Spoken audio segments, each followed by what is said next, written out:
Joining us on the line now is Trinity Buckley, an amateur athlete who has completed well over 100 marathons and ultra-distance races. She then became too ill to walk, having been diagnosed with ME. Refusing to accept that she faced an incurable and lifelong condition, she embarked on a journey to regain her health. Welcome to the show, Trinity. Hello, Hannah. How are you? I'm fine, thank you. How are you? I'm great, thank you. Good, thank you for joining us. So can you tell us first of all about your kind of journey into running? How did you become a runner doing so many marathons and big races? Well, it started when I was quite young. I had a difficult childhood, and that led into some eating disorders that I suffered with. And initially I was just running to lose weight and to burn calories. And then after a period of time, I found that I quite enjoyed running. So it became my escape more than anything sort of self-destructive. So yeah, I continued running, and I ran the second ever London Marathon. I would run for miles and miles with no sort of scientific way about it at all. I just go out and run. And in those days, there were very few races around. So you travelled sort of 3 or 4 hours just to do a half marathon. But wow, running became my life, really. I just threw myself completely into it, and from quite a destructive childhood and upbringing, it became something positive in my life. Yeah, fantastic. And what kind of went wrong then? How did the ME diagnosis come about? It was in 2013, and I felt I was running quite a lot that time, and I didn't feel that things were going right. I didn't feel well in myself, and I went to the doctors and had a few tests, and he came back and he said that it had shown that I'd had glandular fever in the last 6 or 8 weeks or so, but I should be fine to, just take a couple of weeks off and can then continue running. So what I know now is that was not really the right advice. Like, what I should have done is taken the rest of that year off.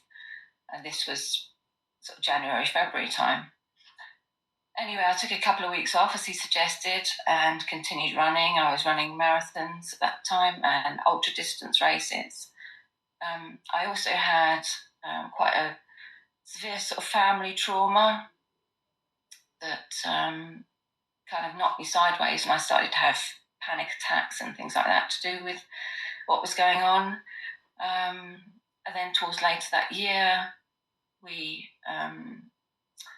had entered the Everest Marathon. So we had vaccinations to go to Nepal, and then we went up to Everest. I got altitude sickness. We ran the Everest Marathon. So 2013 was, like you could say, was like a perfect storm. My body was already suffering with glandular fever. Plus, I put all these other stresses upon it constantly throughout that year.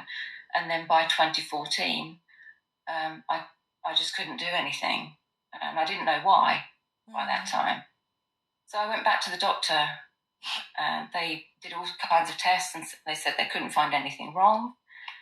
And the way that ME is diagnosed is by ruling everything else out. So I had test after test after test, NHS and private. No one could find anything wrong. So in the end, it was diagnosed that I had ME. Gosh. And what did the doctors say that meant for you and your future? Well, initially I was told, you have ME and that is a lifelong condition. We can treat the symptoms, but there is no cure for it. And when I heard that, I thought, well, how can this be? I've been fit and active all my life. I've looked after my body. I've been vegetarian since I was 18. I've always had a good diet. How can I suddenly have an illness that's going to last for the rest of my life? And I wasn't really prepared to accept that.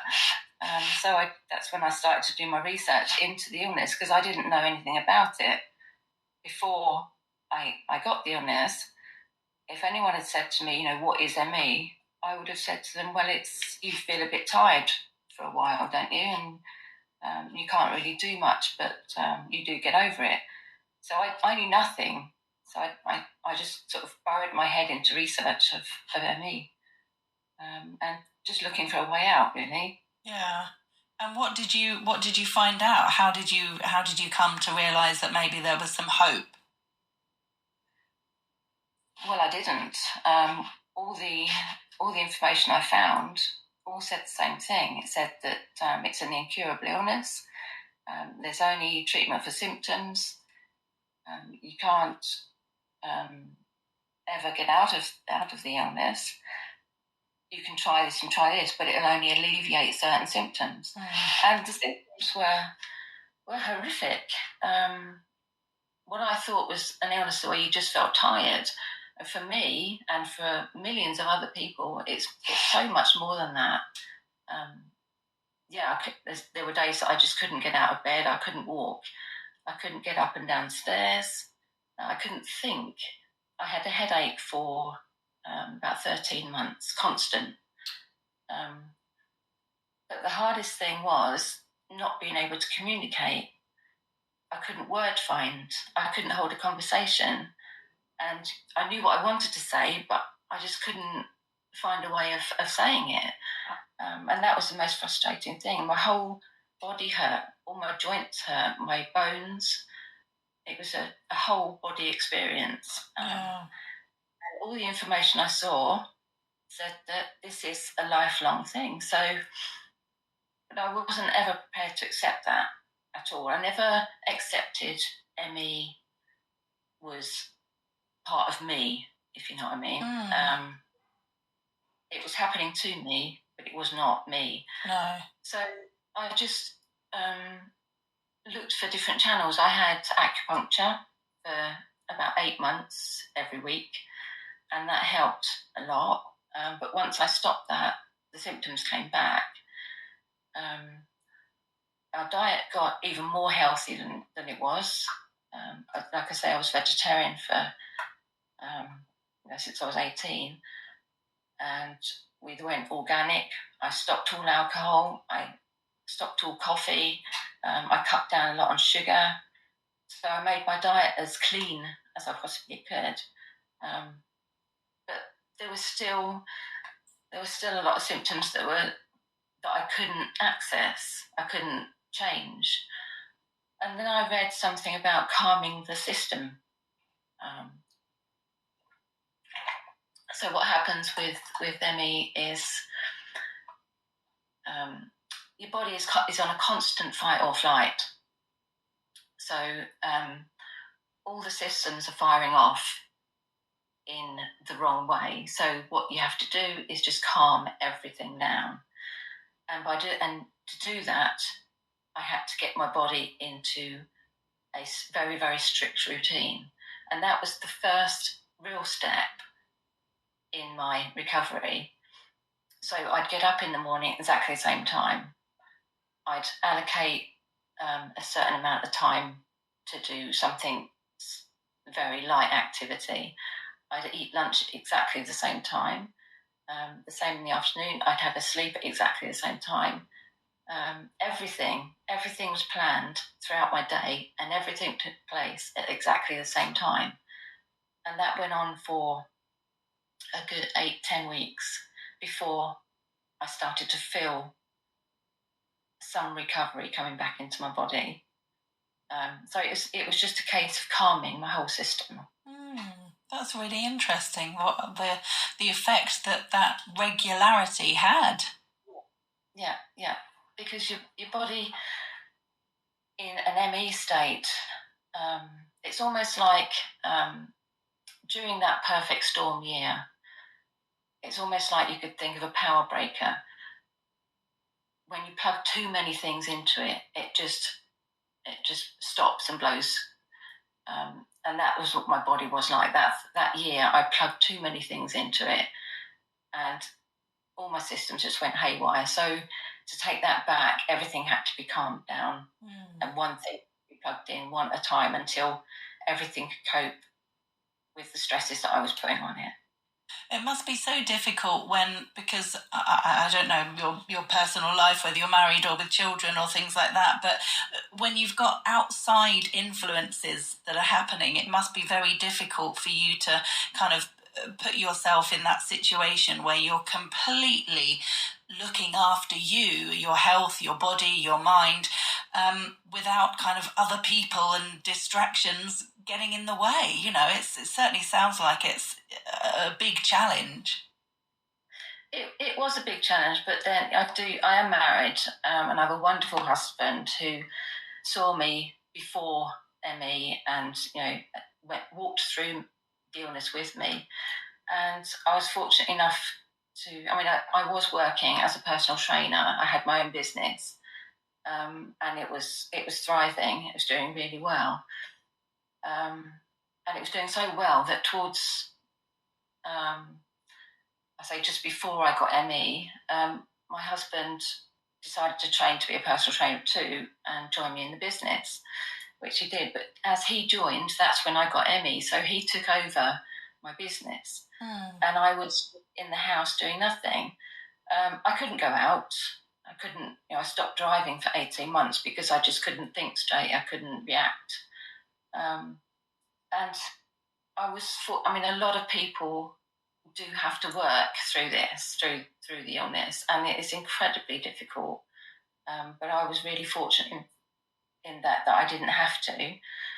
So I would just be in the house, and I could 100% focus on me and keeping my system regulated, keeping calm, doing everything that I'd set out for in that day.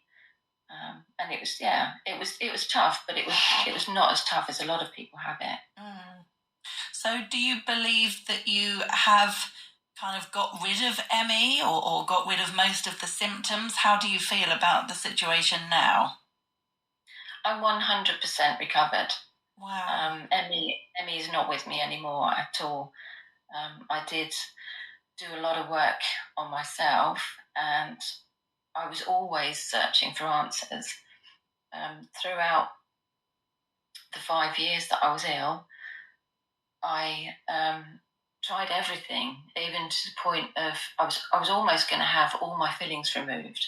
Now I have a very, very severe phobia against dentists, so for me to go to that extent, because another thing I read was that old mercury fillings from when you're a child could release toxins into your body which cause chronic fatigue. Now, I don't know how much truth there is in that now, but I didn't go through with it in the end. And, I'm well. But I tried all different things. There's also another thing where there's geo faults through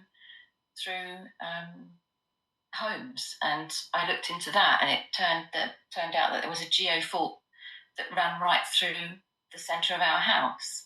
Gosh. So I was looking to kind of move everything to another part of the house. So can you see, I was kind of looking for answers everywhere. It's amazing, isn't it? Once you start looking into things like that, how much you realise how so many things either we're putting in our bodies, putting in our skin, the outside influences are seriously affecting our health. Yeah, exactly. So I, like I say, I looked at everything. There was no stone left unturned.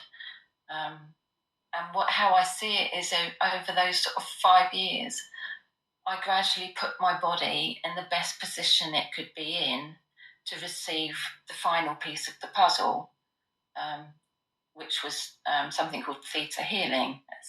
Theta is THETA healing, and that works on your subconscious. So I got my body into the best position that it could be in. Health-wise, I couldn't do any more for it. So then I was having healing with a theta healer who changed I had two mistaken beliefs in my mind that I'd had from childhood. One was, I don't deserve to be well. And the other one was, my body can't heal itself. So talking to my theatre healer, she took me through that and changed those mistaken beliefs. And that was the final piece of the puzzle that took me completely out of ME. Wow. Amazing. And you're back running again. You've got a massive race coming up soon, I believe. Well, directly after I got well, because I had no fitness left, I had no strength or anything, I got myself onto the Couch to 5K schedule. And then I got well in the March, and in the December, I ran a marathon in Malaga. That was in 2018. Then I continued to run from there on. Last year, 2022, I ran 3 145-mile races in 3 months. Wow. Absolutely amazing. Yeah. And that's the end of my book, if you like. So at the beginning of my book, I talk about me as a runner, the middle me with ME, and at the end of the book is the story of how I ran these 3 big races. And it doesn't stop there. Like you say, I'm going to be running a 250-mile race in the year after next. So incredible. I'm that. Wow. Yeah. Well, the book is called The Return to Me After ME, and it's by Trinity Buckley, who we've been chatting with today. The book is available on our website, tre.radio. I've had a message from one of our listeners, Annie, who says, Hannah, thank you. What an inspiring lady. So that's thank nice. You.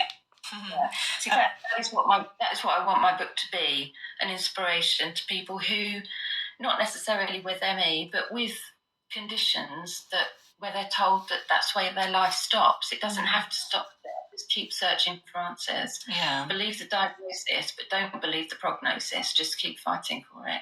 Yeah, absolutely. That's great advice.